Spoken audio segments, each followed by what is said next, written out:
वागर्थाविव संपृक्तौ वागर्थ प्रतिपत्तये जगतः पितरौ वंदे पार्वती परमेश्वरौ।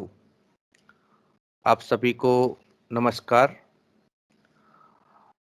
मैं डॉक्टर विकास शर्मा आप सभी का हार्दिक अभिनंदन एवं स्वागत करता हूं।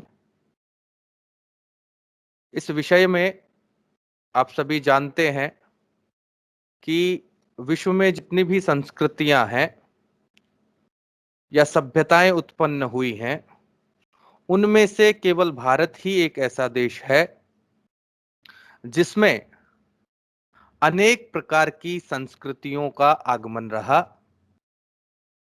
चाहे वह शक हैं, चाहे हूण हैं, मुगल हैं, इस्लाम हैं, पारसी हैं, यूनानी हैं, विभिन्न प्रकार के आक्रमण भारतवर्ष के अंतर्गत हुए और विभिन्न प्रकार की संस्कृतियां भी भारत में आई। लेकिन उसके बावजूद भी जो भारतीय संस्कृति है या कहें कि सनातन संस्कृति है, वह आज भी अखंड रूप से प्रवाहित है। उसकी जो विचार है, ऋषियों का जो चिंतन है, जो प्राचीन काल से आज से लगभग 10,000 वर्षों पूर्व जो ऋषियों ने चिंतन किया, वह चिंतन आज भी उसी प्रवाह में हमारे समक्ष उपस्थित है। वह वेदों के रूप में, ब्राह्मण ग्रंथों के रूप में, उपनिषदों के रूप में, या कहें कि जितने भी ऋषियों के द्वारा दृष्ट ग्रंथ हैं, उसमें हमें वह उपलब्ध होता है। संस्कृति शब्द पर अगर हम चर्चा करते हैं तो संस्कृति शब्द में सम उपसर्ग पूर्वक क्री धातु और तिन प्रत्यय लग करके संस्कृति शब्द निष्पन्न होता है।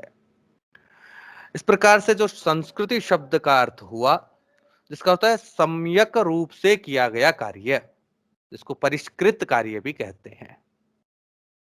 सम मतलब अच्छी प्रकार से, क्री मतलब करना, और तिन प्रत्यय जो है अच्छी प्रकार से किया गया कार्य के अर्थ में देखते हैं। संस्कृति शब्द सम्यक रूप से किया गया कार्य, इस प्रकार जो भली भांति या भली प्रकार से किया जाने वाला जो कार्य है या व्यवहार है, वह संस्कृति है। अंग्रेजी भाषा के अंतर्गत इस संस्कृति शब्द को देखते हैं तो इसके लिए कहें कि कल्चर शब्द का प्रयोग व्यवहार में आता है। लैटिन भाषा के अंतर्गत यह शब्द जो है कल्चुरा या कोलियर, इससे निकला है। इन दोनों लैटिन शब्दों का अर्थ उत्पादन या परिष्कृत है या परिष्कार है, और इसका अर्थ अगर हम संस्कृति के साथ लगाते हैं तो जिसका अर्थ है परिष्कृत मानसिक उत्पादन। एक अन्य सामान्य रूप से संस्कृति को समझें तो मानसिक क्षेत्र में जो मानव की प्रत्येक सम्यक कृति संस्कृति की अंगभूत हो जाती है। इसमें सभी कलाओं का, ज्ञान का, विज्ञान का, धर्म का, दर्शन का एवं जितनी भी रीति रिवाज हैं, सामाजिक प्रथा है, उन सब का ग्रहण कर लिया जाता है। संस्कृति शब्द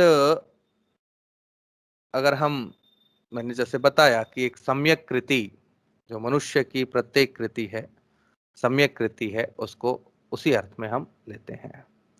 संस्कृति की विभिन्न परिभाषा भी हमें देखने को मिलती हैं। सर्वप्रथम डॉक्टर संपूर्णानंद जो संस्कृति के ऊपर अपने विचार लिखते हैं तो कहते हैं संस्कृति वह है जो मानव का मानव का प्रत्येक विचार, प्रत्येक कृति यानी सम्यक कृति, उसको हम संस्कृति नहीं परंतु जिन कामों से किसी देश विशेष के समस्त समाज पर कोई अमीट छाप छोड़े, अमीट छाप पड़े, वही स्थायी प्रभाव संस्कृति है। संस्कृति वह आधारशिला है जिसके आश्रय से जाति, समाज, देश, इन सब का एक विशाल भव्य प्रसाद निर्मित होता है। कहें कि संस्कृति एक समाज का आंतरिक तत्व है। इसी भाव के साथ डॉक्टर जीसी पांडे, उन्होंने संस्कृति को परिभाषित करने का प्रयास किया। वो कहते हैं, मूलतः संस्कृति जीवन के प्रति एक विशिष्ट दृष्टिकोण है, एक जीने का नजरिया है, अनुभव के मूल्यांकन और व्याख्या का एक विशिष्ट और मूलभूत प्रकार संस्कृति है। मनुष्य के जितने विचार हैं, भावना है और उसका जो आचरण है, उनके विभिन्न प्रस्तरों में ही संस्कृति की सिद्धि होती है। उसी का एक सम्यक मूल्यांकन संस्कृति है। मैथ्यू आर्नोल्ड के अनुसार culture is the pursuit of our total perfection by means of getting to know all matter that most concern us, the best which has been thought and said in the world. संस्कृति को परिभाषित करते हुए N whitehead के अनुसार culture is the complex whole which include knowledge, art, moral, laws, customs, and any other capacities and habits acquired by man as a member of the society. Sarvepalli Radhakrishnan के अनुसार अगर हम संस्कृति शब्द को देखते हैं तो संस्कृति अपने सदस्यों को विपरीत दिशाओं में क्रियाशील बलों को अत्यंत सूक्ष्म संतुलन के फलस्वरूप उत्पन्न संतुलन और दृढ़ता प्रदान करती है। सभ्यता का कठोर हो जाना ही सर्वपल्ली राधाकृष्णन संस्कृति मानते हैं। ओटावी महोदय के अनुसार अगर हम संस्कृति की परिभाषा देखते हैं तो कहते हैं कि जो सामाजिक जीवन का संपूर्ण ढंग है, समाज के अंतर्गत विभिन्न प्रकार की क्रियाएं होती हैं, विभिन्न प्रकार के व्यवहार होते हैं, उस संपूर्ण सामाजिक जीवन का व्यवहार, उसका ढंग ही संस्कृति है। ईबी टाइलर को अगर हम नोट करते हैं तो वो संस्कृति शब्द को हमारे सामने रखते हैं। वो क्या कहते हैं? संस्कृति एक जटिल संपूर्ण प्रक्रिया है जिसमें समस्त ज्ञान, कलाएं, नीति, विधि, रीति रिवाज तथा वे अन्य योग्यताएं समाहित हैं जिसमें मनुष्य किसी समाज का सदस्य होने के नाते अर्जित करता है। रामधारी सिंह दिनकर ने संस्कृति की परिभाषा देते हुए कहा है कि संस्कृति एक ऐसा गुण है जो जीवन में छाया हुआ है। कहें कि हमारे जीवन में आंतरिक रूप से छाया हुआ है, एक आत्मिक गुण है जो मनुष्य स्वभाव में उसी तरह से व्याप्त है जैसे फूलों में सुगंध व्याप्त रहती है, वैसे ही हमारे स्वभाव में संस्कृति व्याप्त है। दूध में जैसे मक्खन रहता है वैसे ही संस्कृति हमारे जीवन में व्याप्त है। तो लेकिन फिर भी संस्कृति के अपने कुछ उपकरण हैं, तत्व हैं, वो क्या क्या हैं उस पर हम एक बार चर्चा करते हैं। तो जितने भी आदर्श परंपराएं हैं, रीति रिवाज हैं, उस समाज के प्रति जो श्रद्धा है, विश्वास है, उस जीवन जीने का जो दृष्टिकोण है, वो संस्कृति को निर्मित करता है।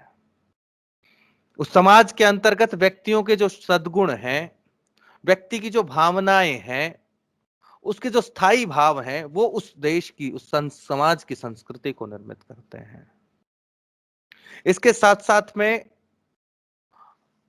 उस समाज के अंतर्गत होने वाली जितने भी प्रक्रिया हैं, व्यवहार हैं, विचार हैं, वैचारिक प्रणाली हैं, क्रिया हैं, कौशल हैं, ये सब संस्कृति के नियामक तत्व हैं।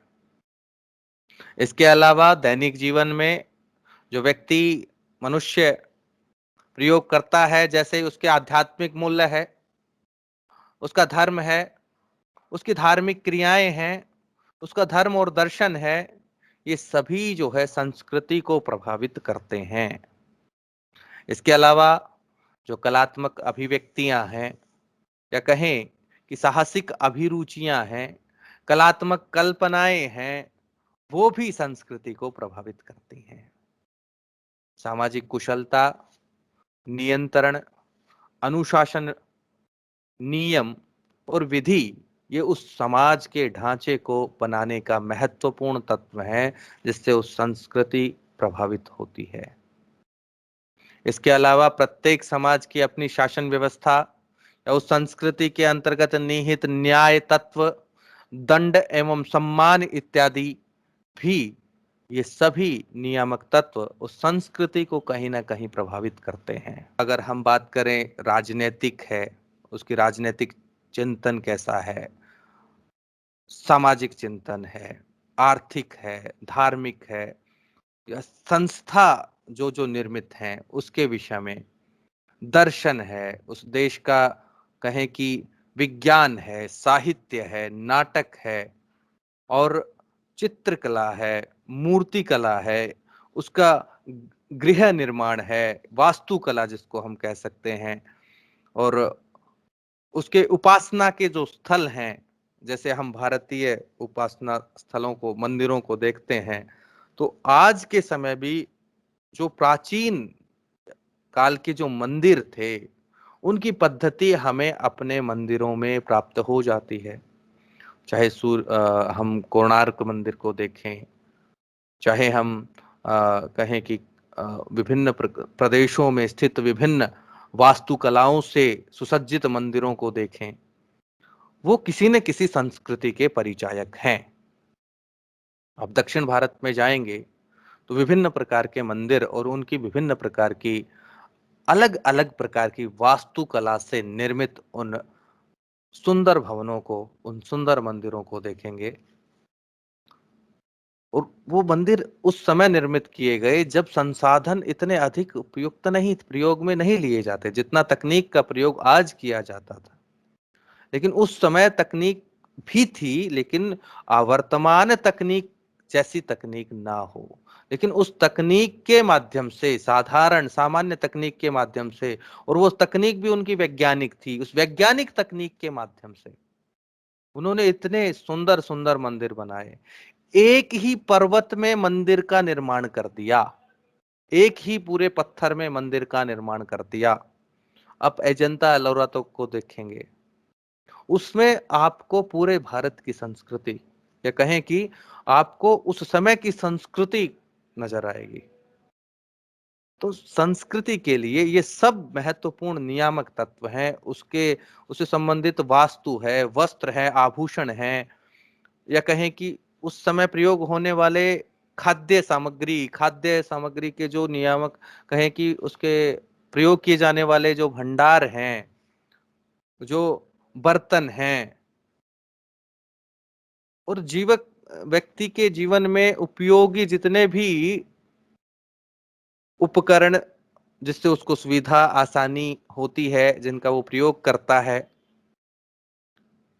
इसके अलावा विभिन्न प्रकार के संस्कार, संगीत, मनोरंजन के साधन, पुस्तकालय, नाट्यगृह, उद्योगशाला, विद्यालय और खेलकूद, ये सब संस्कृति को प्रभावित करते हैं। अगर संस्कृति की हम प्रकृति की बात करते हैं, तो संपूर्ण इतिहास पर अगर हम नजर डालते हैं तो ऐसा लगता है कि संपूर्ण विश्व में संस्कृति के अनेक रूप और गुण हो सकते हैं, जो तुलनात्मक दृष्टि से एक दूसरे की साम्यता भी रखते हैं और वैषम्यता भी रखते हैं। अगर हम भारतीय संस्कृति की बात करते हैं, तो भारतीय संस्कृति जो जिसने इतने अपने प्राचीन काल से लेकर अब तक इतने ज्यादा आक्रमणों को सहन किया है, लेकिन उसके बाद भी भारतीय संस्कृति का विचार ऐसा है कि आज भी अखंड रूप से वह नितांत प्रवाहित है। और क्या-क्या उस संस्कृति को प्रकृति किस प्रकार से हो सकती है? उस संस्कृति की प्रकृति पर अगर हम बात करते हैं तो संस्कृति एक सामाजिक प्रक्रिया है। उस संस्कृति का विकास उस सामाजिक वातावरण में होता है। यह किसी एक व्यक्ति या व्यक्तिगत प्रयास, कहें कि उसका प्रयास का परिणाम नहीं होती, अपितु संस्कृति एक सामूहिक जगत का, मानव जाति की अभिव्यक्ति है। यह कोई व्यक्तिगत प्रक्रिया नहीं, अपितु एक सामाजिक प्रक्रिया है। संस्कृति का प्रवाह निरंतर होता रहता है। इसलिए जैसे हम भारतीय संस्कृति के विषय में सुनते हैं, यूनान, रोमा, मिस्र सब मिट गए जहां से, कुछ तो बात है कि हस्ती मिटती नहीं हमारी। तो जहां संस्कृति का विचार रहता है, उस वह विचार उस संस्कृति को निरंतर प्रवाहित, किसी प्रकार के विरोध या किसी प्रकार के अवरुद्धता से निरंतर उसे प्रवाहित करता रहता है। एक अन्य देखें तो संस्कृति का स्वरूप आदर्श होता है। संस्कृति द्वारा आदर्शों की जो प्राप्ति है, तथा और क्योंकि संस्कृति आपके उस समाज का एक दर्पण है, जो समाज द्वारा आदर्श स्थापित किए जाते हैं, संस्कृति उसकी परिचायक है। एक अन्य, संस्कृति में अनुकूलन की क्षमता होती है। संस्कृति कोई जड़ विचारधारा नहीं, वरन परिवर्तनशील और अनुकूलशील रहती है। व्यक्ति सुविधाओं के अनुसार विभिन्न चीजों को परिवर्तन करता रहता है, लेकिन एक जो विचार है, संस्कृति, भारतीय संस्कृति का जो विचार है, वह नितांत रूप से अखंड रहता है। संस्कृति व्यवहारिक होती है। यद्यपि संस्कृति के तत्व सैद्धांतिक होते हैं, फिर भी ये सिद्धांत पूर्णतः व्यवहारिक हैं। अपनी व्यवहारिकता के कारण ही संस्कृति में निरंतरता तथा अनुकूलनता की प्रवृत्ति पाई जाती है। एक अन्य, इसकी प्रकृति देखें तो संस्कृति में मानव की भौतिक और आध्यात्मिक प्रवृत्ति का समन्वय होता है। मनुष्य की शारीरिक स्थिति भौतिक जगत से संबंधित है, तथा उसके मस्तिष्क का संबंध, या कहें कि उसका आत्मा का संबंध एक आध्यात्मिक जगत से होता है। तो संस्कृति उस आध्यात्मिक और आत्मिक जगत से संबंधित होती। इसके अलावा एक अभी हमने शब्द पढ़ा, सभ्यता। सभ्यता शब्द का क्या अर्थ है? मूल रूप से तो संस्कृति और सभ्यता को प्राय एक ही शब्द के अंतर्गत गिन लिया जाता है। सभ्यता में ही संस्कृति का अनेक विद्वान जो है समाहित उसका अर्थ कर देते हैं, लेकिन मूल रूप से ये दोनों अलग अलग शब्द हैं, अलग अलग अर्थ हैं। सम, क्री और तिन प्रत्यय करके हमने संस्कृति शब्द बनाया, और उसी प्रकार से हम सभ्यता को देखते हैं। तो सभ्यता शब्द का सामान्य अर्थ देखिए कि जो सभा में बैठने के योग्य है। सभायाम अर्हति इति सभ्यता। सामान्य इसके व्याकरणात्मक दृष्टि से सभ्यता को देखें तो जो सभा प्लस यत प्रत्यय करके सभ्य शब्द बनता है, और जो सभ्य में अगर तल और टा प्रत्यय लगा देते हैं तो वह तल और टा प्रत्यय से सभ्यता शब्द निष्पन्न होता है। इस दृष्टि से जो सभ्यता शब्द का प्रधान अर्थ सामाजिकता है। कि जो समाज में बैठने के योग्य है, सभा में बैठने के योग्य है, शिष्टाचारगत नियमों के साथ साथ सामाजिक उत्तरदायित्व एवं सामाजिक आचरण भी सभ्यता के द्वारा निर्दिष्ट होते हैं। सभ्यता का संबंध मूर्त एवं भौतिक पदार्थ से है, जो हमें उत्तराधिकार में भले ही प्राप्त नहीं हो, अपनी आवश्यकताओं के अनुसार हम इनका निर्माण कर लेते हैं।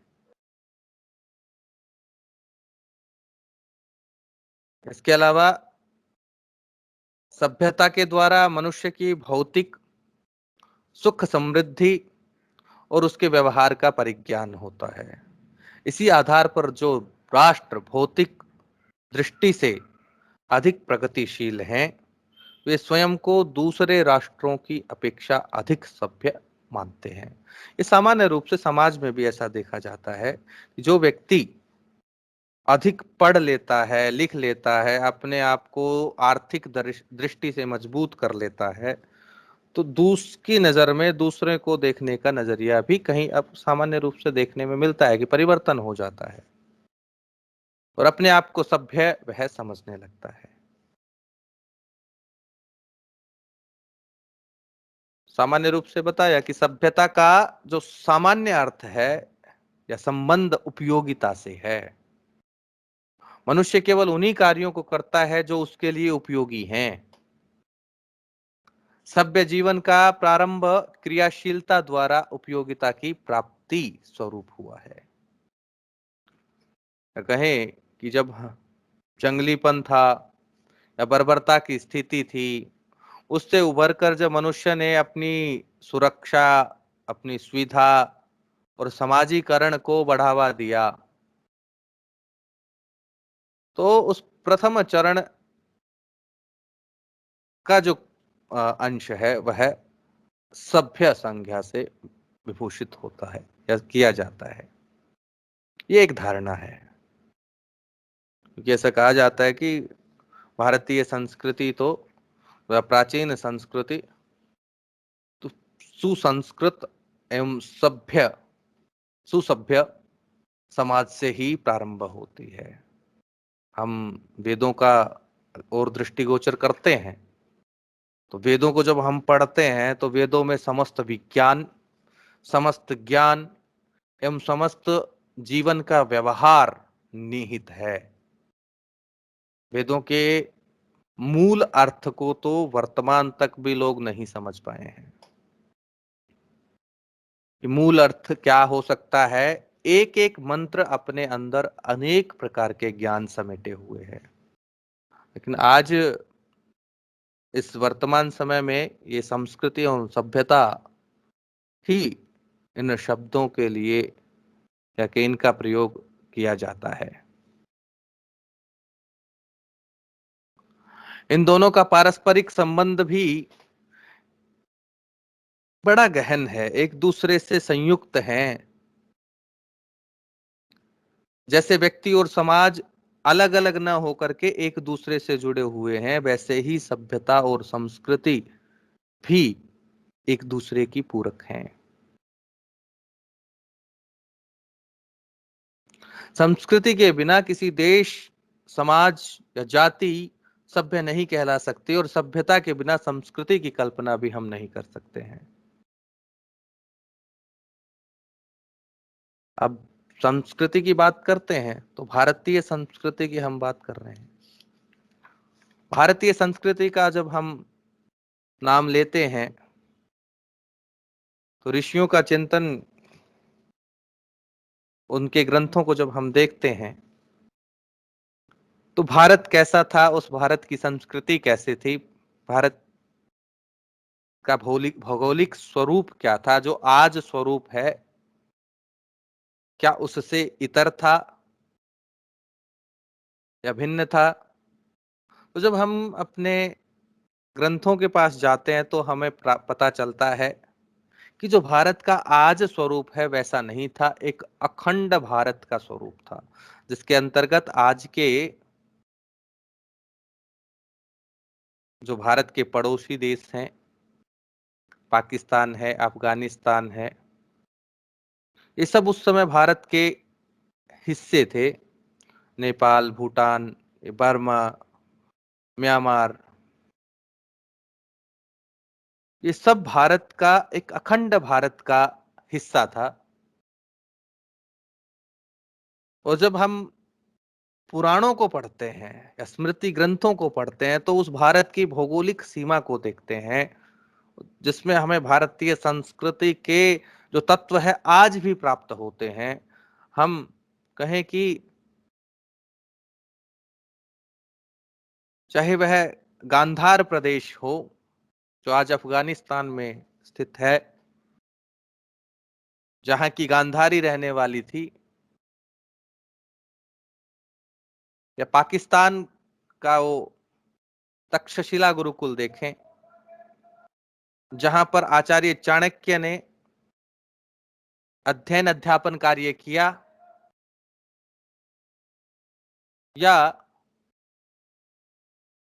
भगवान विष्णु के सबसे बड़े मंदिर को देखें, जो आज भारत में न होकर अन्य कंबोडिया में हम देखने को मिलता है। सबसे बड़ा हिंदू मंदिर अगर हम देखते हैं तो अंकोर वाट के अंतर्गत जाना पड़ेगा,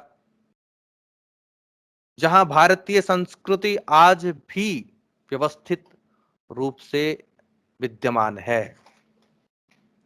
जब हम रामायण की बात करते हैं तो विभिन्न देशों की रामायण, उसका भाव एक ही है लेकिन अलग अलग माध्यम से प्रसारित की जाती है। रामायण उन देशों में आज भी प्रचारित की जाती है, ये उस संस्कृति का ही प्रभाव है। तो इसलिए जब हम भारत के ग्रंथों को देखते हैं तो उसमें पुराण और स्मृति ग्रंथों को देखते हैं, तब हमें उस भौगोलिक क्षेत्र का ध्यान आता है कि सप्त द्वीपों में किस प्रकार से संस्कृति हमारी बंधी हुई है। और हम कौन है कि कहता है उत्तरम यत समुद्रस्य हिमाद्रैश्चैव दक्षिणम वर्षम तद भारतम नामा भारती यत्र संतति।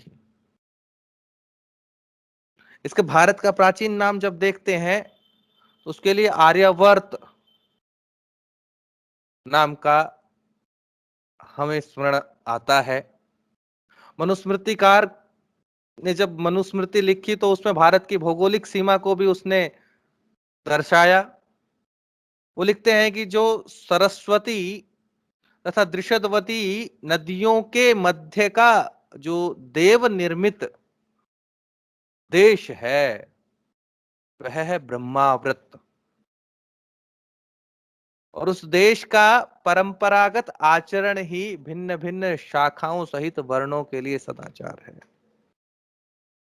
इसके अलावा जो कुरुक्षेत्र है, मत्स्य देश है, पांचाल है, शूरसेन है, इन सब को मिलाकर के ब्रह्म ऋषि देश बनता है। यह ब्रह्माव्रत के पश्चात के बाद पश्चात का है। इन देश में उत्पन्न हुए ऋषियों से ही संपूर्ण संसार, संपूर्ण पृथ्वी के जनों ने आचरण करना सीखा, अपने अपने चरित्र का विकास करना सीखा। इसके अलावा जब हम और अधिक गहनता से पढ़ते हैं तो पता चलता है कि हिमाचल तथा विंध्याचल के मध्य में, विनशन के पूर्व तथा प्रयाग के पश्चिम में जो स्थित देश है वह मध्य देश है, और पूर्वीय समुद्र से दक्षिण समुद्र तक हिमालय एवं विंध्य पर्वतों के मध्य जो देश है वह विद्वानों के द्वारा आर्यवर्त के नाम से जाना जाता है। तो आप सोचिए, चार प्रकार से इस आर्यवर्त देश की कल्पना, राष्ट्र की कल्पना या राष्ट्र की अवधारणा मनुस्मृति ने, उस मनु ऋषियों ने, मनु ऋषि ने हमें इतने वर्षों से पहले इस भौगोलिक क्षेत्र का सूचना हमें अपने ग्रंथ के माध्यम से दी। इसके अलावा जब राजशेखर की काव्य मीमांसा को देखते हैं तो राजशेखर भी अपने उस काव्य मीमांसा के अंतर्गत उस भौगोलिक भारत का भौगोलिक क्षेत्र कैसा है उसकी चर्चा करते हैं। क्यों कहते हैं कि यह भगवान मेरु प्रथम वर्ष पर्वत है, उसके चारों ओर इलावर्त वर्ष है, उसके उत्तर में श्वेत, नील और श्रृंगवान नामक 3 वर्ष हैं। उनके देश रम्यक, हिरण्यमय, उत्तर कुरु आदि हैं। दक्षिण में भी निषद, हेमकूट तथा हिमवान 3 पर्वत हैं। इनके भी हरिवर्ष, किम पुरुष, भारत आदि 3 देश हैं। उनमें यह भारतवर्ष है। और इस भारत के भी 9 विभाग हैं। क्या क्या? इंद्रद्वीप, कसेरुमान, ताम्रवर्ण, गभस्तिमान, नागद्वीप, सौम्य, गंधर्व और वरुण तथा कुमारी।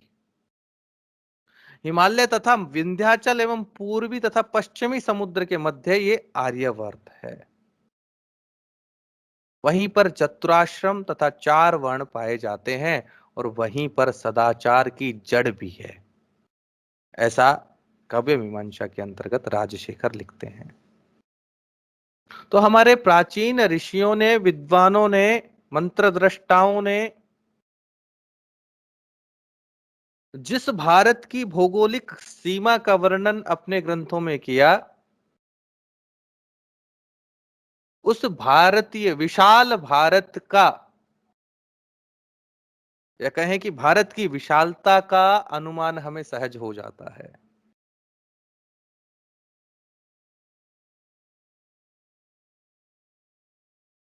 तो पूरे भारत की भौगोलिक दशाओं का वर्णन हमें विभिन्न प्रकार की ग्रंथों में, उस कहें कि सभ्यताओं का वर्णन, उस संस्कृतियों का वर्णन हमें देखना है। तो हमें भारतीय ग्रंथ पढ़ने पड़ेंगे, तभी हम उन ग्रंथों के माध्यम से उस भारत में रहने वाले धर्म, जाति, भाषा, पंथ, उसके भूगोल को, उसके नीतियों को जान सकेंगे।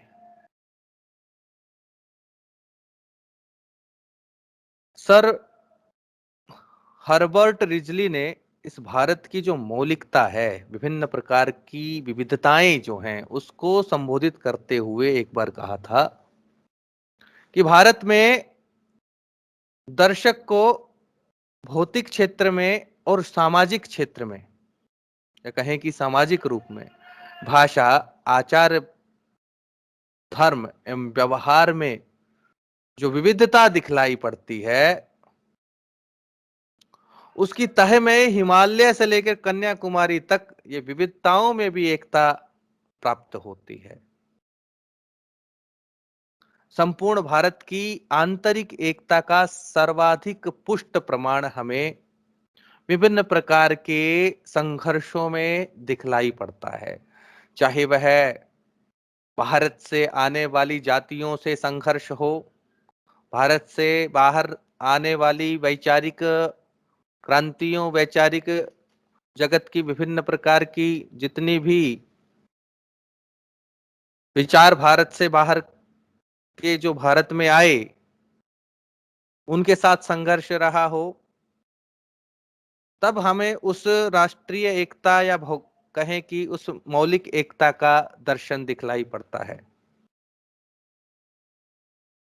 चाहे अंग्रेजी शासन काल में हो, जब 1857 की क्रांति हुई, मुगलों के समय भारत में जो एक इस्लाम का प्रवेश, तब एक आध्यात्मिक क्रांति जो हमारे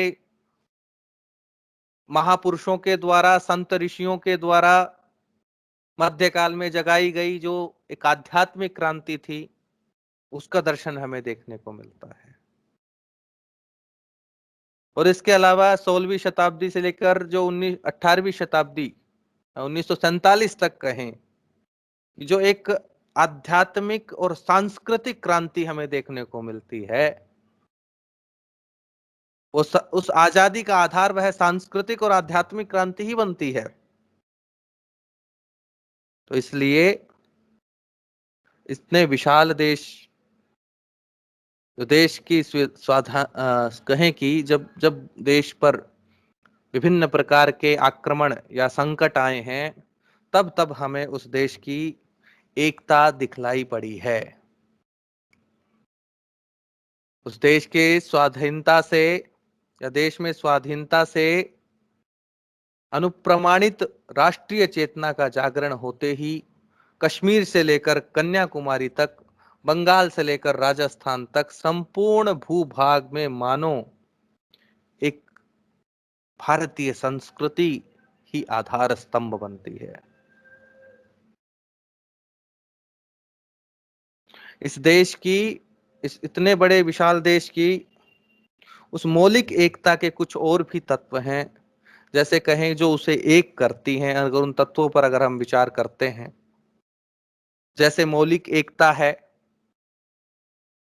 या कहें कि भौगोलिक एकता कहें, कि हम भूगोल के माध्यम से जलवायु, वनस्पति इत्यादि, वा वाणी के माध्यम से, भाषा के माध्यम से, पानी के माध्यम से, व्यवहार के माध्यम से हम अलग अलग से दिखलाई पड़ते हैं।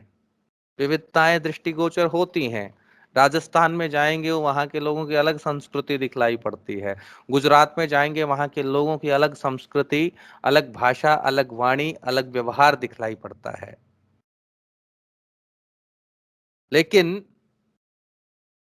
फिर भी इस विशाल देश की जो ऊपरी सीमाएं हैं, शीत कटिबंध में होने के कारण भी कश्मीर तथा हिमालय प्रदेश कई मास तक जहां हिम आच्छादित रहते हैं, भारतवर्ष का जो मध्य भाग है शीतोष्ण कटिबंध है, और दक्षिण भाग विषुवत रेखा से अधिक दूर न होने के कारण वहां अधिक गर्मी पड़ती है। इसी कारण संपूर्ण भारतवर्ष में जलवायु के अनुकूल ही भिन्न भिन्न प्रकार की वनस्पतियां भी उपलब्ध होती हैं। किंतु इस भिन्नता में भी एक सुदृढ़ भौगोलिक एकता के पाए जाने का कारण भी यह प्रकृति की संरचना ही है। जो ये प्रकृति है, जितनी 6 प्रकार की ऋतुएं ही केवल भारत में ही उपलब्ध होती हैं।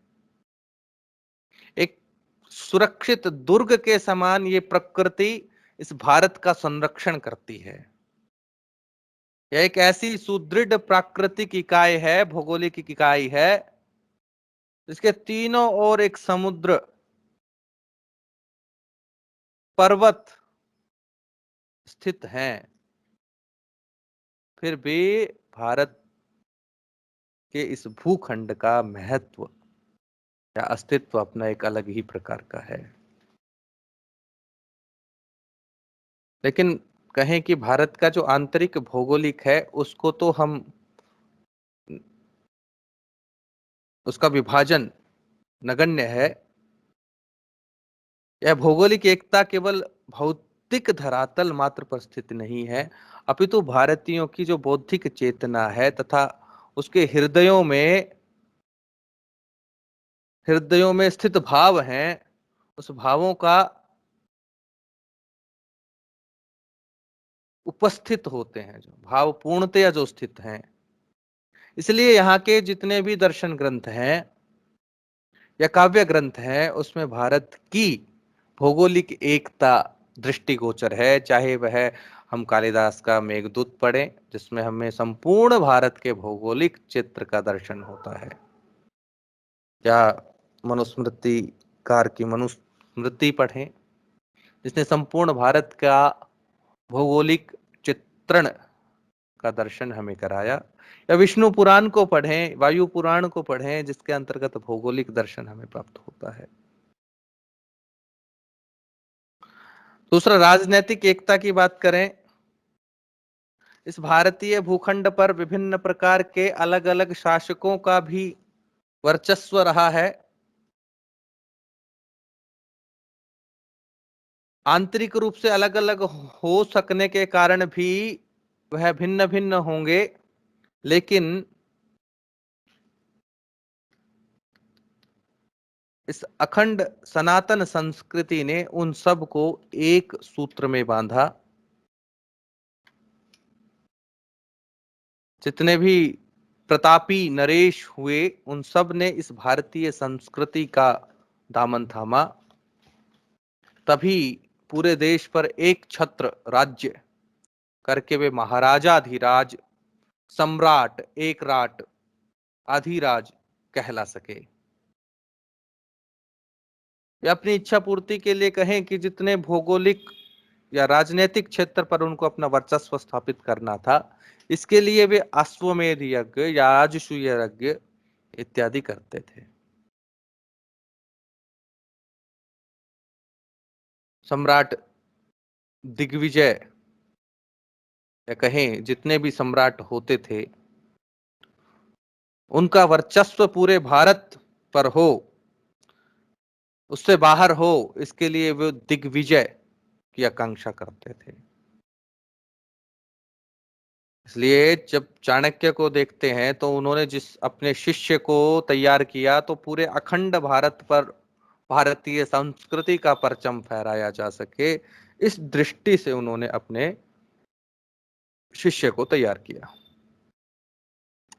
और इसी प्रकार से चंद्रगुप्त मौर्य, अशोक महान, समुद्रगुप्त, हर्ष, जितने भी राजा, प्रतापी राजा थे, सभी ने भारतवर्ष को,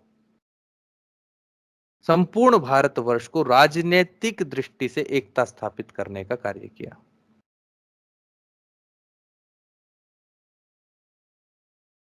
और इन सम्राटों के अधीन ही विभिन्न राजा राज करते थे और शासन करते थे। उनकी सत्ता माननी पड़ती थी, और इन सब का जो एकमात्र कारण था वो भारतीय संस्कृति था, उसी का परचम लहराता था।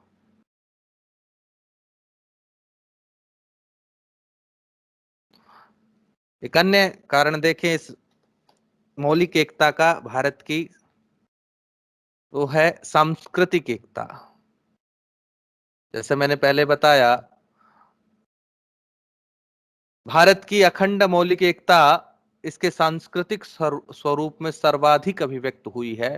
भारत में विभिन्न प्रकार की जातियों का आगमन हुआ, विभिन्न प्रकार की शक्तियों, बाह्य शक्तियों का आगमन हुआ, जैसे यूनानी, शक, हूण, कुषाण, अरब, तुर्क, मंगोल, मुगल इत्यादि सब भारत में आए। वो भारत में ना केवल आए, अपनी संस्कृति भी अपने साथ लेकर के आए। और उन्होंने, उन आक्रमणकारियों ने भारतीय संस्कृति को चोट पहुंचाने का भरसक प्रयास किया। लेकिन भारतीय संस्कृति का विचार ऐसा है कि वर्तमान में जब हम उसे देखते हैं तो वो सारी संस्कृति भारत में ही विलीन हो गई,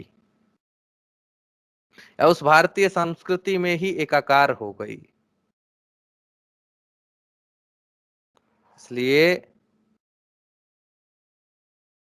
ये सभी जितने भी भारत में अब आज रहने वाले हैं, सभी उस संस्कृति के संवाहक हैं, उस भारतीय संस्कृति के संवाहक हैं। एक अन्य बात करें धार्मिक एकता की। भारत में विभिन्न प्रकार के धर्म संप्रदाय, पंथ देखने को मिलते हैं, लेकिन सभी धार्मिक दृष्टि से सभी भारतीय संप्रदायों के आध्यात्मिक तत्व या सिद्धांत समान ही हैं। उस भारतीय संस्कृति का हम दर्शन करते हैं, उन भारतीय सिद्धांतों का दर्शन करते हैं, चाहे वह आत्मा का सिद्धांत हो, पुनर्जन्म का सिद्धांत हो, कर्म का सिद्धांत हो, मोक्ष का सिद्धांत हो। सबकी परंपरा, धार्मिक उत्सव, संस्कार लगभग एक जैसे हैं, एक समान है।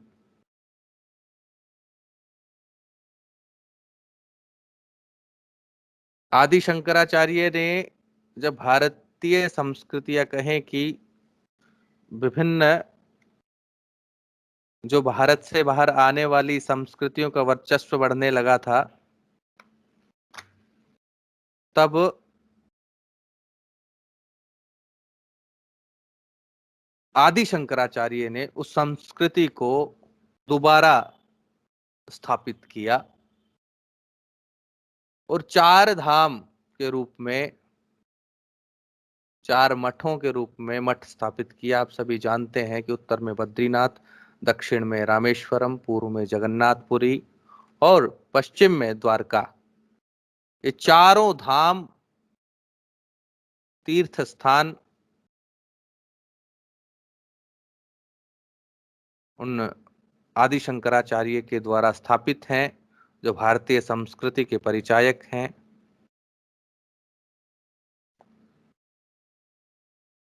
दूसरा, सामाजिक अनेकता में भी एकता हम यहाँ ढूंढ लेते हैं कि भारत का जो सामाजिक जीवन है, यद्यपि उसमें अनेक प्रकार की सामाजिक इकाइयां जैसे हिंदू, मुसलमान, सिख, ईसाई, जैसे अभी धार्मिक एकता की बात की, वैसे ही सामाजिक एकता भी है।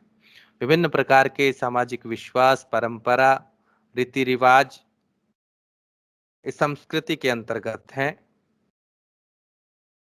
फिर भी पारस्परिक रूप से, सामाजिक रूप से इन सब का संबंध उदार एवं मधुर है। भारतीय समाज का जो आदर्श तथा जो मूल उद्देश्य है, सर्वे भवन्तु सुखिनः, लोक मंगल और लोक कल्याण, मानव कल्याण ही तो है। इसलिए जितने भी विभिन्न प्रकार की सामाजिक दृष्टियां हमें भारत के अंतर्गत दृष्टिगोचर होती हैं, वो भारतीय संस्कृति से ही प्रभावित, उन्हीं के अनुरूप दिखलाई पड़ती हैं। वर्तमान समय की बात करते हैं। आर्थिक विषमताओं में भी हम एकता ढूंढ लेती हैं, समता ढूंढ लेते हैं कि भारत का, कहें कि आधुनिक समय में जो आर्थिक विषमता का बाहुल्यता है, प्रबलता है, फिर भी प्राचीन काल में वस्तु स्थिति ऐसी नहीं थी। आर्थिक दृष्टि से समस्त भारतीयों की दशा संतोषजनक कह सकते हैं, इसलिए भारत को सोने की चिड़िया भी कहा जाता था। परंतु जब आधुनिक भारत में आर्थिक समता की जब बात करते हैं, तब एक बड़े राजनेता हैं, उन्होंने कहा कि अमीरी और गरीबी से उपजी हुई अनगिनत बातें सभी जगह हैं और इनके जो हैवानी पंजे हैं के निशान हर व्यक्ति के माथे पर लगे हुए हैं। हमारा विचार है कि भारत की बढ़ती हुई आर्थिक विषमता पर यदि शीघ्र अंकुश न लगाया गया तो हमारी संस्कृति तथा बुनियादी विश्वासों के लिए संकट उत्पन्न हो जाएगा। कहते हैं कि आर्थिक रूप से भी हम सभी समान हैं। इसी भाव को दर्शाने का यहाँ प्रयत्न किया गया है कि व्यक्ति की आय भिन्न भिन्न हो सकती हैं, लेकिन सब अपने, अगर व्यक्ति मेहनत करता है तो समय पर उसे अपने अनुसार सभी सुविधाएं उपलब्ध हो जाती हैं। संक्षिप्त रूप में कहें कि भारतीय संस्कृति संपूर्ण मानव समाज के लिए एक अमूल्य निधि है। इसके विस्तृत अतीत की सीमाओं के चिंतन में हमारे अनुमान के पांव लड़खड़ाने लगते हैं। भारत की भौगोलिक एकता ने ही, कहें कि अनेकता ने, भारत के जो विविधताएं हैं, उस विविधताओं में ही हम एकता का सूत्र ढूंढते हैं। जातिगत तथा भाषागत हम भिन्न भिन्न होंगे, लेकिन हम मूल रूप से एक हैं।